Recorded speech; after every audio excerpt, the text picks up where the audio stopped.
Welcome to the Turnaround Summit. I am super excited to be doing this summit with you here today to talk about what we can do while we're having this coronavirus going global and over the world, and the recession that is already happening.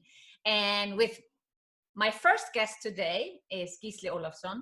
I'm saying it in Icelandic ways. You maybe would pronounce his full name differently, but we're both from Iceland and we know each other. Well, I think it's 2004 or 5, probably. Yeah, but this Turnaround Summit came to my mind because there's so much going on. And there are so many things to share from people who actually have gone through recession, disaster, crisis before that I want to share with you. I was a turnaround CEO before. That was actually 2004. I took over a company that had been losing money for 7 years, and I turned it around in 11 months. And then we had issues with scaling, with growth. That's where I reached out to Gisli, because our software couldn't cope with the growth we were having. And we were just discussing before this started that we are doing this on a software called Zoom, and they're having some challenges dealing with the growth and scale right now because everyone is going online. People who never planned to be online, who have worked in office, are now using a tool called Zoom or Teams or Google, a Hangout, and that is a plan. That's a part of a crisis too. Some companies will fail, and airlines are on the brink of bankruptcy right now, and others are booming and scrambling to deal with the growth. So I'm excited to start with my first guest, Gisli. Welcome, and thank you for tuning in from Rwanda. You are Thank you for inviting me. Yes. Yep, I'm in Kigali, Rwanda, and where the sun is shining in my face at the moment. And what are you doing there? I work for an organization called One Acre Fund that supports smallholder farmers. Those are the farmers who live on, a half an acre, 1 acre, 2 acres of plot, and basically live from day to day on less than $2. So we support over 1 million of those across 10 countries around Africa. And the goal is to help them, get more out of their acreage, like their farmland. So what we do is we both provide them with higher quality seeds, as well as appropriate fertilizer, training, and actually financing to do all of that over the period of the growing season, and then we help them with the harvesting and things like that. And smallholder farmers are, people who live at the bottom of the pyramid. Like I said, they live on less than $2 a day. So our goal is to enable them to go above those $2 to actually make more money. So from selling, more harvest, so that they can do things like have their kids go to school, have their kids even go to university. I met a farmer who's been in our program for 9 years, and he was so proud of that 2 of his children are now going to university, something that had never, it had been a very distant dream for him. But now he was really, really proud of that.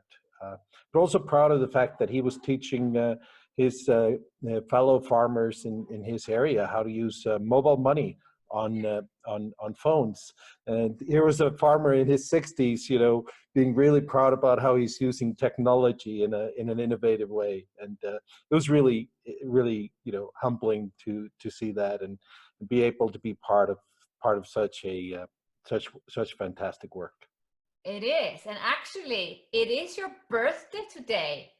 Happy birthday! It sure. So I want all of you guys you. to wish Gisli happy birthday. And I actually saw that you had a special request. You're not looking for any birthday presents, but you are looking for mobile phones. Tell me more about that. Yeah. So we're trying to find companies that have a lot of old style mobile phones, because one of the things that this crisis is doing is reducing our ability to meet face to face with the farmers. So we're looking at how we can improve the program we're using, the digital programs we use to reach the farmers directly. And those are just normal feature phones. So if you have, if anybody of listening knows somebody in a big company that makes those kind of phones, or mobile operator that might sit on a lot of these old phones, then please reach out to me.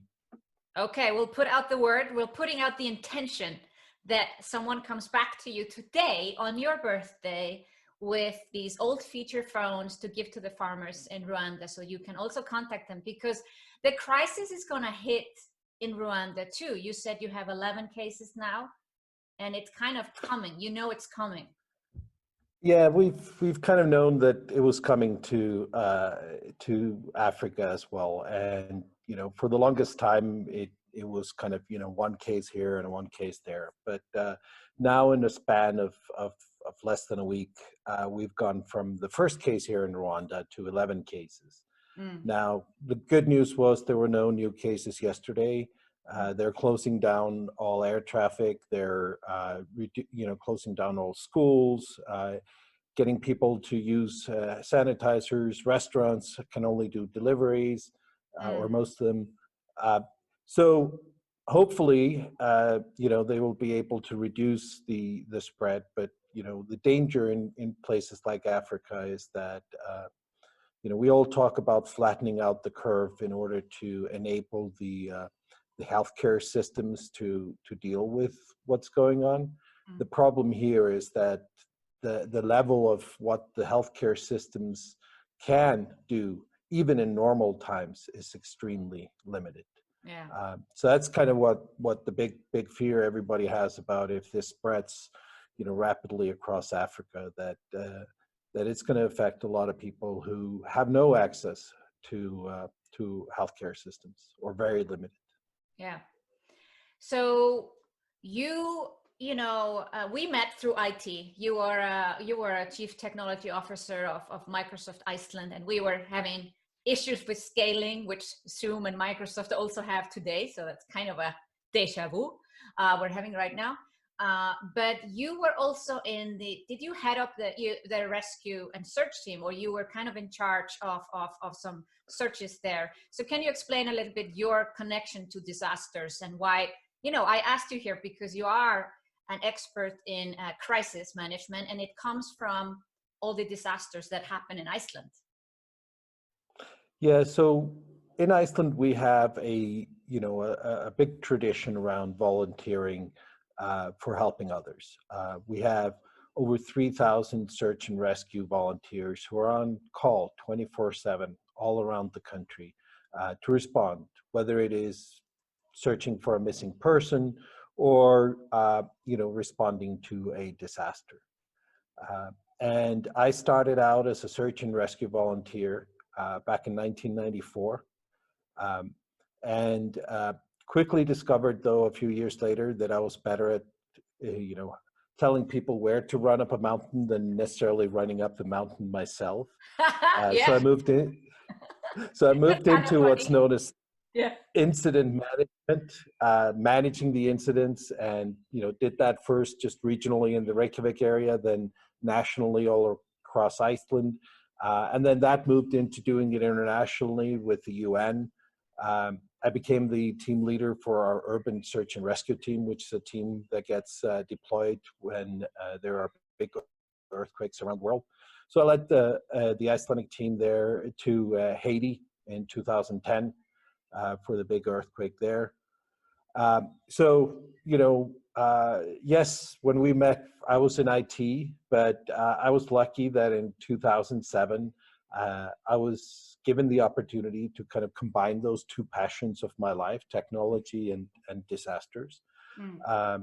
And ever since that, I've, made sure that whatever I do, in the tech industry or in the humanitarian space, that I link the two together. Because, I always say that, yes, you need to get paid in order to, live and be able to enjoy life. But the payment you get here in your heart is always, a million times more valuable.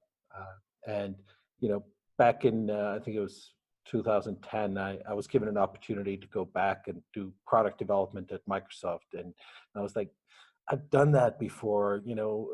Does it really make me happy that yet another feature gets added to some product that I work on? Or do I want to, cut my pay in half and work in the nonprofit sector? And it was an easy decision. Yes, you have the heart in the right place, Gisli.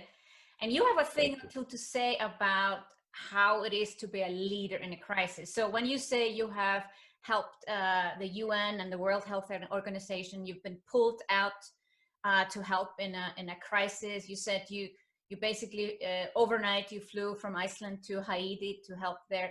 What is the first thing that a leader should do in a crisis? I would say the first thing you need to do is just check your own emotions, because it's so often that we get totally paralyzed by everything that's going on around you, and once you kind of realize your emotions that you're getting scared about everything that's going on, but you have to kind of stop that. You have to get in between your thoughts of fear and how you're processing that, and just say, hey, we need to stop that, because because that's the kind of what is it, flight, fear and flight syndrome, which is just built into us. But if we kind of just breathe a little bit and start thinking about what can I do to deal with a crisis, whether it's for myself or for others, or even for what countries can do. We are all leaders, and we can all be leaders if we simply take a look at what's going on and think positively. We think about what options are there, and then start doing those things. Not give up. And we saw this in the financial crisis in Iceland in 2008. There were a lot of people who, based on their titles, you would have thought would be the leaders. But they either sat catatonic in meetings, or were actually, a number of them got nervous breakdowns. And it became people who didn't necessarily have, weren't high up in these organizations, high up in the government, who were stepping up and doing things that were needed, in order to move things forward, in order not to give up. Because if we give up, then nothing is going to get better. But if we really stand up, we do things. And, that thing can be so simple. We've seen the images from Italy of people going out on the balconies and singing and clapping, and tonight in Iceland, they're going to be clapping for the healthcare workers. That the people who start those kind of things, the first person who went out on the balcony and sung, that was a leader. And it didn't cost them anything. It didn't require any kind of title. We don't even know if the first person who started singing out on the balcony could actually sing very well, but they did, and they showed that leadership. And, and that's what's so important when you go through a crisis is stepping up and doing that. We've seen around the world, volunteers stepping up, helping deliver food to those in need. We had that in Iceland yesterday. 600 volunteers driving out, lots of food to a lot of people who couldn't get that. And it's all about this. What can you do? And it doesn't require you necessarily to go somewhere. You don't even have to be out on your balcony. You're being a leader right now by providing people with hope. You're doing it from your home using Zoom. And that's what it's all about when it comes down to a crisis. So you you wrote this book, you know, Leader in Crisis, and you have actually made it available for free, guys. Yep. We are going to link that up below this feed on the Facebook page. And Gisli is going to shortly give us a link, and we're going to give you this book that he has written. Yeah, you're going to get it for free. It's normally a paid book on Amazon. From time to time, Gisli makes it free because he's not looking to make money from it. He's put in the link in the Zoom chat already. I'm going to grab the link right now and put it on the Facebook page to make sure it's there. Okay, we put it there. Okay, so in that book you talk about leadership, but describe to us a little bit, like, you know, okay, from the management, you know, we've seen some let's say leaders of countries. We've seen some come out and wanting to ignore the situation, or minimizing, or, you know, don't buy into the fear, or this is nothing, or this is just the flu. Now they've had to eat that crap back, and there are others that's, you know, I remember when the shooting was, and the Prime Minister of New Zealand came out and, you know, okay, we're going to do this, we're going to change the laws. Can you explain the kind of the differences here in terms of what we say is true leadership, actually someone with a title and leading, versus someone who has a title and decides to go into cocoon, or you know, actually makes the panic and fear worse because they don't seem to have a plan.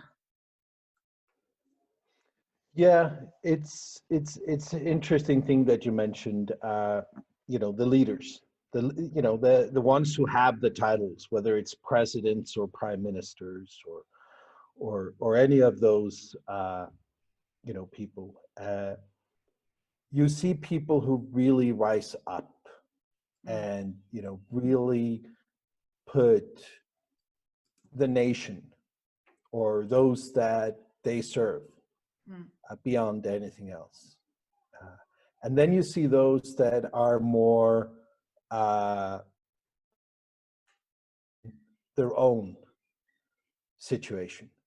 You know, people point at like Trump not wanting to, you know, say that the numbers were increasing because it might affect his election this fall. You know, those kind of things, or the you know, members of Congress right now who went from secret meetings about the coronavirus and sold all of their stock before it became known. You know, to me, one of the characteristics of a leader is that beyond all, they think about what's good for everybody. And even if that may mean that they will lose something, that's, yeah, you know, that's, they don't prioritize themselves. And the truth is, it's those people who really step up, that really do things in a crisis, and you know, those are the people who get reelected, or, you know, the people that all of us you know, look towards and say that's a good leader. So yes, you may lose something, you know, like we could say, you know, you're giving all this free advice away right here, right? But you could think, you know, oh no, that's going to ruin my revenue for this year. You know, but rather you're thinking about all of the people that you know, you serve, and you're thinking, and not just those you serve, but, you know, all of the people that listen in on this, you know, and you're thinking about how can I serve them, and that's going to pay back for you and everybody else that's doing similar things, you know, thousandfold. Because those that step up, and it's, you know, I say somewhere in my book that it's in times of crisis that true leaders emerge. And it's so true, because, you know, if you look around you right now, you know, and who is responding, how are they responding, what are they doing? Look at them now, and not how things were, you know, 6 months ago when everything was going well. and determine, you know, how you're going to respect those people, or how you're going to, you know, listen to those people 6 months from now, Yeah. based on what you experience right now. What if someone feels like, well, I have nothing to give? Like what do you say to people who feel like, okay, I don't have maybe the same type of platform or same number of subscribers as Sigrun has, or I have a small audience. What can they do? Or what do you say to them? So first of all, it's not about numbers. If you manage to touch just one person, that could make a difference for that single person. Such a huge difference. And it's not, you know, there's the, you know, the story about the starfish. I don't know if you've ever heard that one. It's about a man who's walking along the beach, and he sees this woman, and it looks like she's dancing on the beach. But when he gets closer, he sees that the beach is actually littered with starfish. And what he thought was dancing was the woman reaching down and throwing one starfish at a time into the ocean. And he walks up to the woman and he says, "My dear woman, why are you doing this? It's doomed. This is not going to make any change." And she says, as he reaches down for yet another starfish and throws it in the ocean, she says, "It makes a difference for that one." So it's not about touching millions, which is good if you can, but if you can touch just one person, you know, even a little thing like, you know, reach out to that old person, you know, in your neighborhood, and talk to them and ask them if there's anything you can do. You know, reach out to people in your community, people in your family, you know, all of those things are things that can make a huge difference for that person. And you don't know how much until you've done it. And, you know, I always said when I was searching for missing people, and particularly when, you know, searching for missing children, and just to see the smile and the tears on the parents' face when you brought back their kids, you know, that one moment in time was enough for me to, you know, be on call 24/7, you know, running out of my house on Christmas Eve, you know, over, you know, not opening up my presents because I was going out searching for a missing person. You do these things because of those moments, and it only takes one. You only need to touch one person.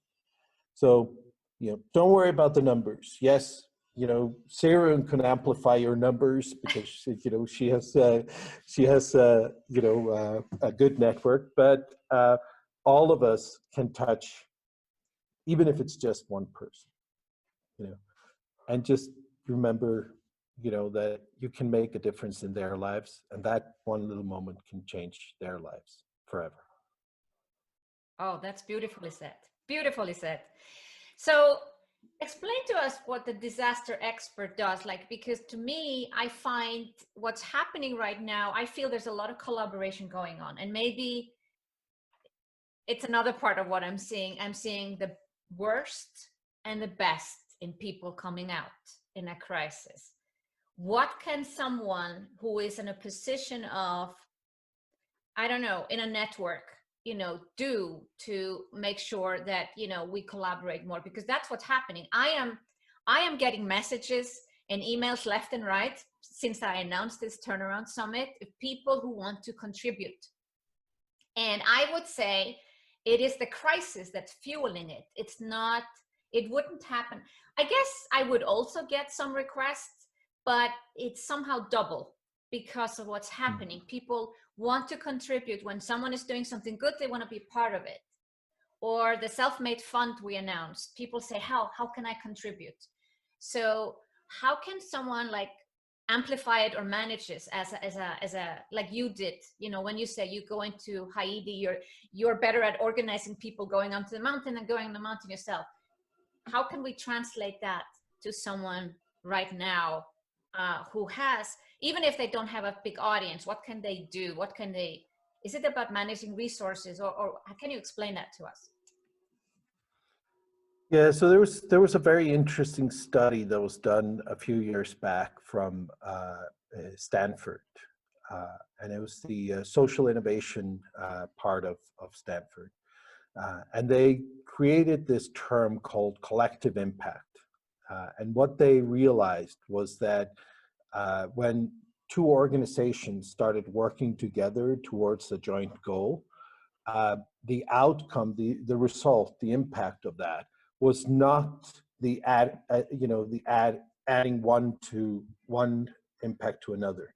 Mm-hmm. It actually, 1 + 1 didn't become 2. It actually became 3 or 4 or 5. Mm. So what we can learn from that is when we work together, when we collaborate, the impact we have is multiplied. It's not additive, multiplied. Each one of us has our strengths, whether that's us as individuals or as organizations or as companies. But when we team up, when we work together on things, we can achieve so much more. So, if you think about all the people who are on this call, if you think about what if I say, rather than, what can I do as individual, you can say, well, hey, I have this expertise. I would love to work with someone on something. If you know someone who is better in this part or that part, create those collective impacts. And if you do that, the more starfish we can save, go back to that story, and that's what it's all about. It's working together.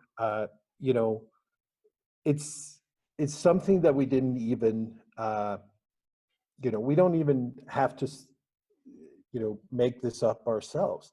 One of the sustainable development goals, goal number 17, is actually around collaboration. So the countries of the world have realized that we need to work together, and we need to do that as individuals as well. And it's when we do that, when we put all of our effort into working together, that's when we achieve better things. And in my role as responding to disasters, that's exactly what my role has always been. When I've deployed to earthquakes and hurricanes and Ebola, back in 2015, I spent 6 months in West Africa dealing with the Ebola crisis. It was all about getting us all to work together as one team.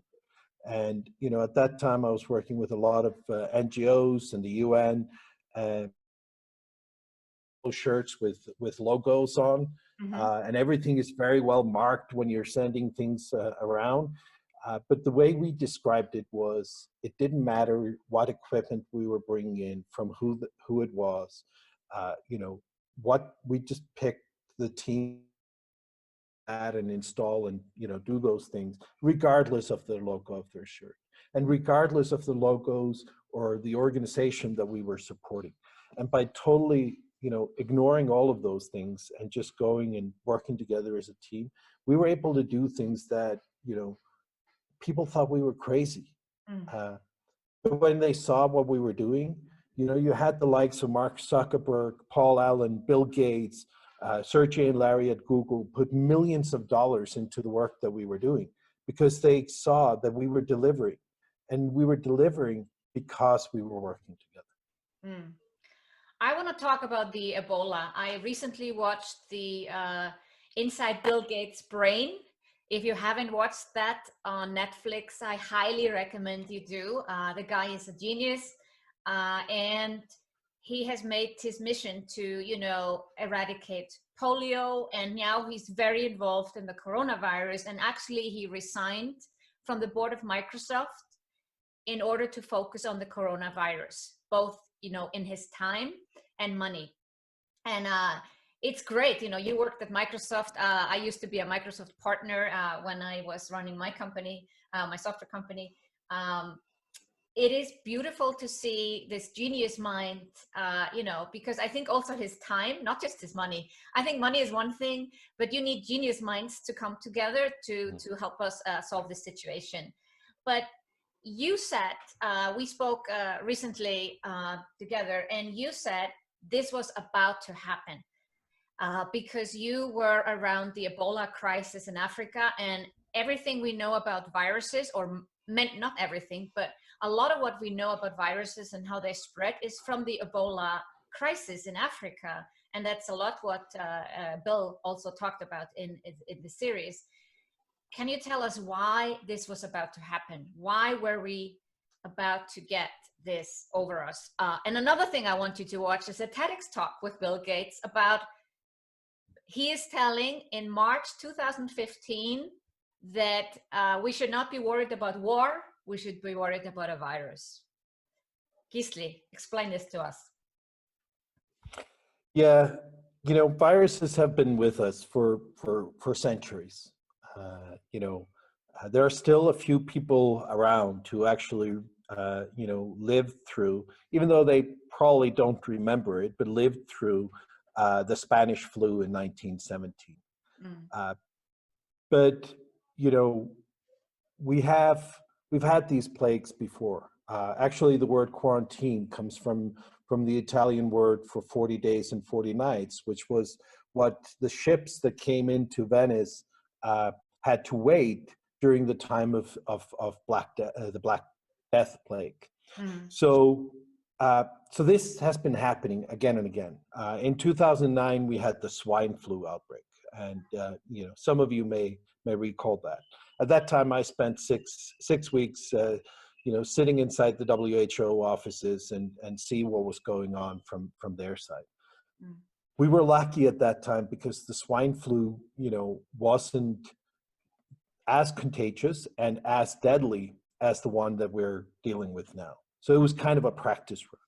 Yeah. Then we had the Ebola outbreak, and we were really lucky, if we can, you know, use that word, that it happened in a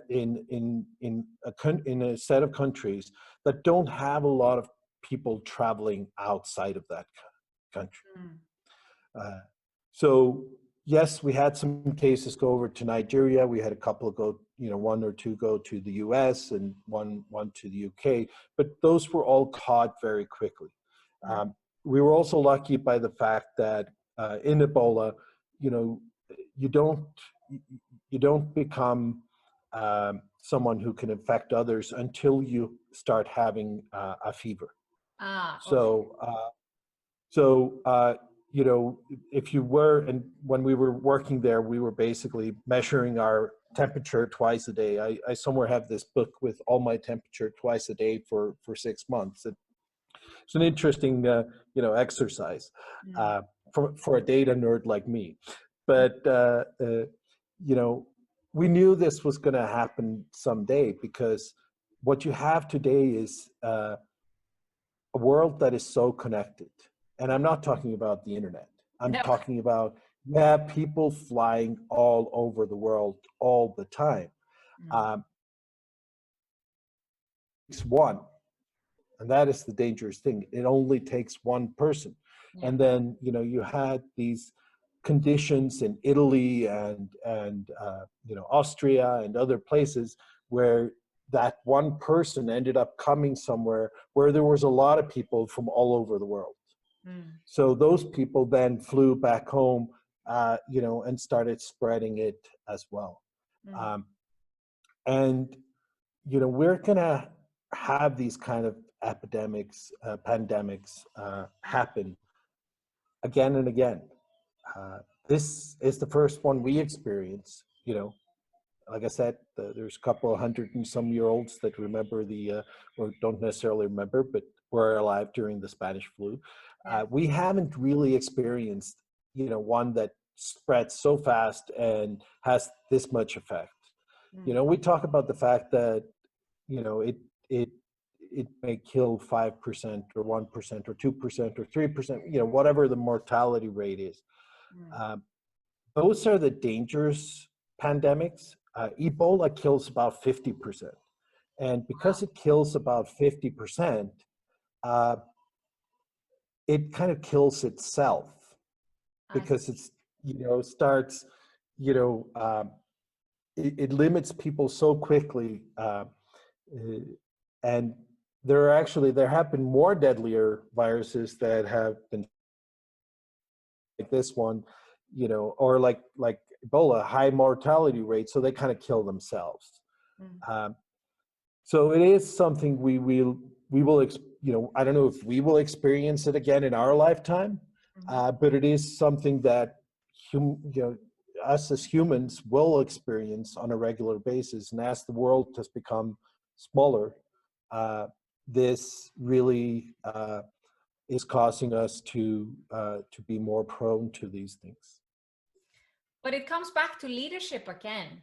What if the authorities in China had immediately faced the facts, informed, been transparent? It's all these leadership qualities we're looking for, and they did the opposite. They kept it under the carpet, and they even gave the doctor who wanted to let all the other doctors know about it, they gave him a slap on the hand, and oh, don't tell anyone, don't create panic. Is that the biggest worries? Like, these are obviously not true leaders, we know that by now.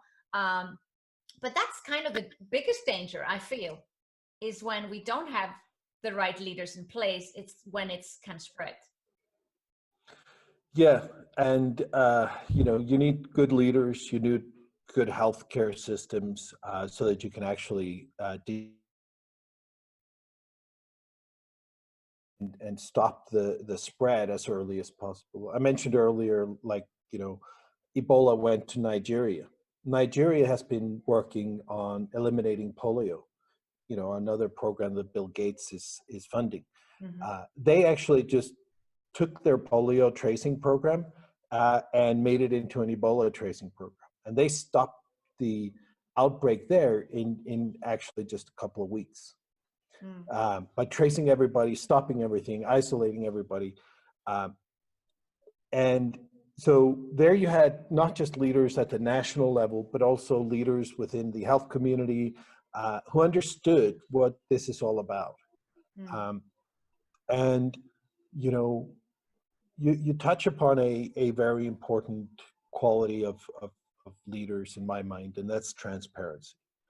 Uh, you know, Trying to hide uh, things that are happening will always backfire. Always. It's if you are more open about things, and this doesn't have to be a crisis. I'm just talking in general, in business and everything. If you're transparent, especially to your team, your employees and others, if you're transparent about things, people are willing to do a lot more. You will see there are crises where employees of big companies have taken, pay cuts. They've taken all kinds of things because the leaders were being transparent.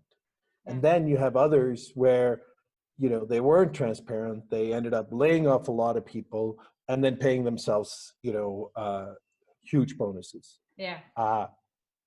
And which are the ones that survive in the long term? The ones who are transparent, the ones who work with their team, who work with everybody else. Yeah. So I want to open it up for questions. You can put them into the chat. I'm watching both Facebook and Zoom. Also, we want as many people as possible to know about this. So here's also how we can collaborate and be abundant. So make sure you go to Facebook and share the video. We're streaming this live as long as it lasts. We know that Facebook and Zoom are having issues because the demand on the internet is so much. They've actually dialed down the quality of Netflix. We just talked about that earlier before we went live. So go ahead and ask your questions and also share from Facebook to your friends that this is happening. We're going to be doing this the whole day. So well, if I see any questions come through, I will, of course, feed them back to you, Gisli. Talk about, what you actually do when you come into a crisis. We were a little bit touched on that before, but I'm very curious to know, okay, so you land in Haiti. What's the first thing you do? Whenever I go somewhere, the first thing I try to do is prepare for where I'm going. And as we were flying into Haiti from Iceland, which is about an 8-hour flight, I had a team with me of about 35 people. We had a plane full of 14 tons of equipment and water, so that we could operate in Haiti independently for up to 3 weeks. And one of the things that I did on our way over was I talked to the team, and I helped them understand what we might be going into. Set the stage. And as I did that, I was telling them, we're probably going to see a lot of people who have died in this. We're probably going to see a lot of collapsed houses. And, as we were doing that, setting that stage, people got into a certain mental model of being prepared for seeing bad things. Yeah. I can tell you that what we saw when we landed in Haiti is something none of us will ever forget, because there were tens of thousands of dead bodies on the streets. I thought there were going to be thousands. There were tens of thousands. But because we had talked about it, because we had set the stage for what was about to happen, we were more ready to deal with that. And one of the things I'm proudest of is taking that team into Haiti and bringing them back, not just physically safe, but mentally, safe as well. So preparing yourself. And one of the things that, we do in the disaster space is exercise. We do these things called tabletop exercises. And all they are a mental exercise of what if. Okay. So we take some time to actually think about, okay, what are some of the things that could happen and how would we respond to those? Okay. I want to take a little pause here, because I think this is important for people watching. Desktop exercise or mental exercise, like prepare for the worst as on your desktop, like on your computer or flip chart. Yeah.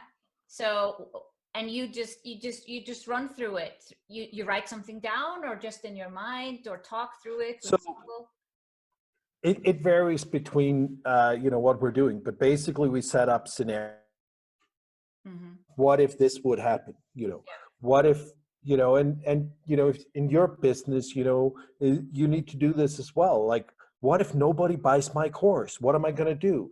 Would I go and try to advertise it more? Would I go and, decide upon a different approach, or do I just cancel that course and say, too bad? So it's not just in crisis, it's in everything we can use this. And doing these kind of scenarios and what ifs, and just, think about what can I, if this would happen, if my country comes to a total close, how am I going to deal with that? How am I going to prepare for that? Are there things that I don't have? You mentioned in Switzerland, you may be going to a total lockdown. Yeah, very likely. Some of the things that you have been doing in your mind probably for the last 48 hours is going like, what do I need to buy? What do I need to have? How are we going to do this? How will this affect my business? All of that kind of mental exercising, and simulating those scenarios in your mind, or on a piece of paper, on a white chart, even with others, are a great way of preparing yourself. Because, in our urban search and rescue team, we had done, for 5 years before the Haiti earthquake, we've been doing very intensive exercising. All aspects. How do we break through a collapsed building? How do you break a hole through a concrete wall? To how do we actually get everybody on a plane as quickly as possible? Mm. We were the first team to arrive in Haiti. Um, we beat our friends from Fairfax, Virginia by 20 minutes, and they have a heck of a lot, shorter time to fly. And we still tease them today that they were 20 minutes late everywhere. Yeah. But why were we so quick?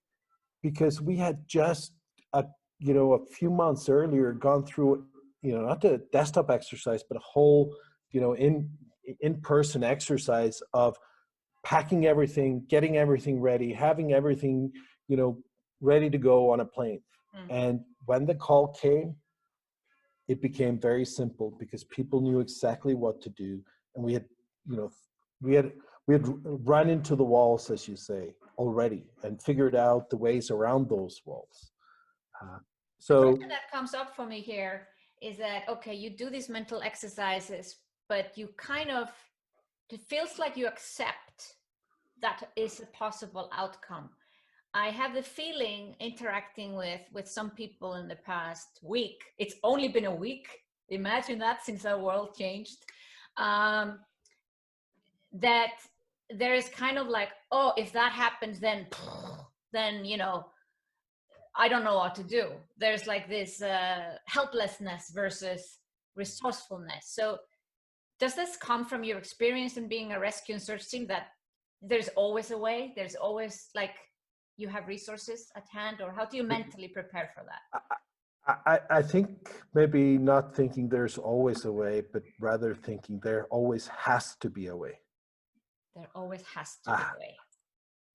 Because if you give up, then things are just going to get worse. But if you continue to fight, you continue to figure out, then in the end, you are going to make things go better. And that's what it's all about. And, there was a question I noticed on the, how do I stay positive and hopeful? I have no other option. I have to stay positive and hopeful. Because if I don't, then I give up. And then I become like, the people I was talking about earlier who sat catatonic through the crisis rather than figuring out the solution. And, we have seen so many examples of how crisis creates opportunity. In Iceland in 2008, immediately, shortly after, people had been laid off and everything was going, everything seemed to be going down the drain. One of the positive things you saw were people starting to create things that they had always been passionate about, but didn't have the opportunity to go after. So the number of designers, especially female designers in Iceland, who all of a sudden had a store because they could sell to the tourists, or, creating jewelry. We have this saying in Icelandic that, a nudity teaches a naked woman to spin the wool. And it's so true. It is the crisis that creates these opportunities. The startup industry in Iceland, it flourished after the collapse. Why? Because before the collapse, all the banks were stealing all of the good tech people, paying them loads of money. So doing some startup work was not very sexy. But as soon as they all lost their jobs, they started creating startups because they were trying to find ways to survive. I did some work in Norway a few years back, and that was just after they had kind of a bit of a crisis around, oil production and things like that. And all of a sudden, they were laying off engineers who had been working in the oil industry for so long. And guess what? They were coming out with startups creating amazing, innovative things that they had never, ever thought about doing before the crisis happened. So, every crisis creates opportunity. For those of you who are doing online things, just think about all the people, the millions, if not hundreds of millions of people who all of a sudden this last few weeks have started going online, doing personal training or yoga classes or whatever it may be online. If you talk to somebody, 2 months ago and said, I'm thinking of doing an online yoga training thing, people may have gone to you and said, well, you're going to have a hard time getting people to do that online when you can actually go to a class and things like that. But now you will have people who've done that for 2 months, maybe, and now it's easy to sell them that. So for those that are doing online things, all of a sudden this is an opportunity. Mm. So, you have to be positive. You have to look towards, what you can do, how you can help, how you can do things. And, as I went through Haiti and saw all the, difficult things there, the fact that we were able to save some lives, get people from underneath the rubble and save them, that was what made all that effort, all that hurt, worthwhile. And I can tell you, a year after Haiti, we had been, when we were saving this one woman from underneath the collapsed supermarket, CNN was actually showing our work live for a whole day.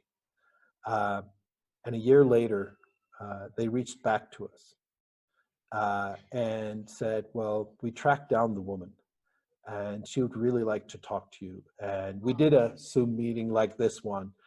And, we brought the whole team and, a lot of tough guys who, think they're macho and all of that. But I can tell you, every single person on our team was crying like babies when that woman came on and told us not only about how grateful she was, but also about how her life had changed in the year since the earthquake. Yeah. And, so when we look back a year from now, look at all the positive things that you were able to do. Yeah. And remember, yes, there are tough things that you have to go through, but those things, you will forget them, one by one. But it's the good, positive things you were able to affect that really stick with you. I think we're in a temporary situation, but it's how you deal with that situation is going to set you up for success moving forward.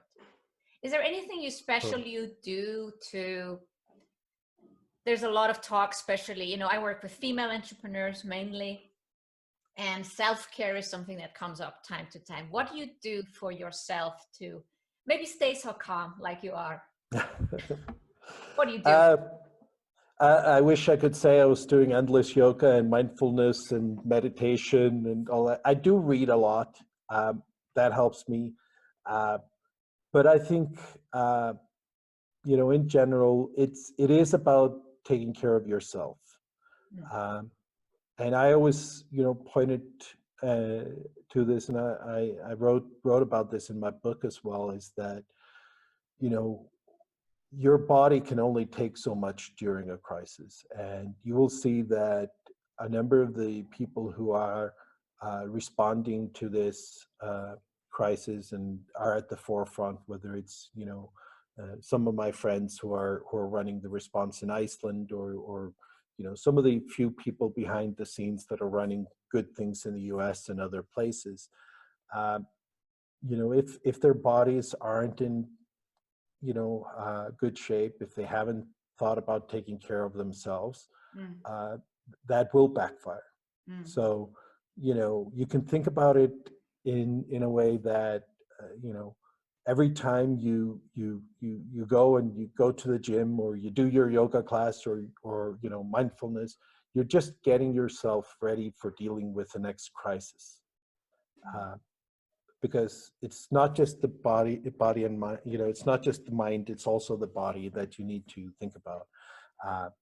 And I've seen people who, after going on adrenaline and endorphins for hours and hours, because you need to be doing something, their body just breaks down. And it's happened to myself, when I've not taken fully care of myself. And so to me, it's about, think about it this way. If you need yet another reason to go to the gym, just remember that it will help you next time there's a crisis. And that doesn't need to be a big crisis like this, because guess what? Most of us go through crisis every week. They're just a little bit smaller, but often can be, from a personal perspective, even more touching. Yeah. Well, we can't go to the gym, but we can train at home. So this is the opportunity to find some virtual classes, or I've seen people also ordering finally, what do you call, these home equipment. Some people have been thinking about it for years, and now, so online shops are still working, and people can order things. I have a personal trainer. I feel very grateful right now, because if I'm put in a lockdown today, then at least I can do some exercises at home. What do you say to, I am quite frustrated, to be honest, that we might go into a lockdown, because it's due to the fact that some people have just not taken it seriously. And I'm seeing a very different response in Iceland than Switzerland to the crisis. My theory is that Icelanders are just more used to disasters, and and the country is small, and we kind of maybe, we hold more together, and that's why when the government says, take this seriously, they take it seriously. Versus yesterday was a beautiful day in Switzerland. There were pictures of people walking at the lake, standing in groups of people, and I'm like, are you crazy? Because I have basically been inside for the last 2 weeks. Yes, I flew from Iceland to Switzerland, but I've been inside. I have not been meeting people. I've not gone to parties, not gone to a restaurant.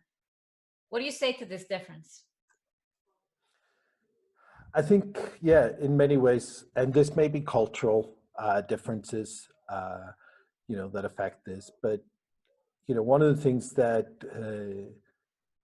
they said very early on in Iceland during the response, and my good friend Vidar, who's leading that response, said, we are all civil protection. So he may be, representing the Department of Civil Protection, but when it comes to protecting all of us, we have to play a role, and that is, probably a cultural difference. In I don't know, Switzerland is probably halfway in between what Iceland is doing and like the US.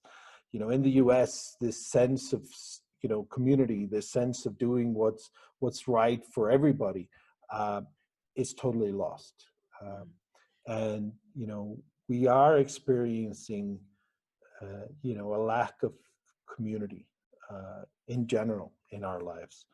There's a great book called Lost Connections, which is about depression and, and what's causing it. And one of the things he points out to is, how in the last decades, we have lost this sense of community. And maybe, when you are a small country like Iceland, we still have some of that sense of community, but in larger countries with millions of people, that sense of community is gone.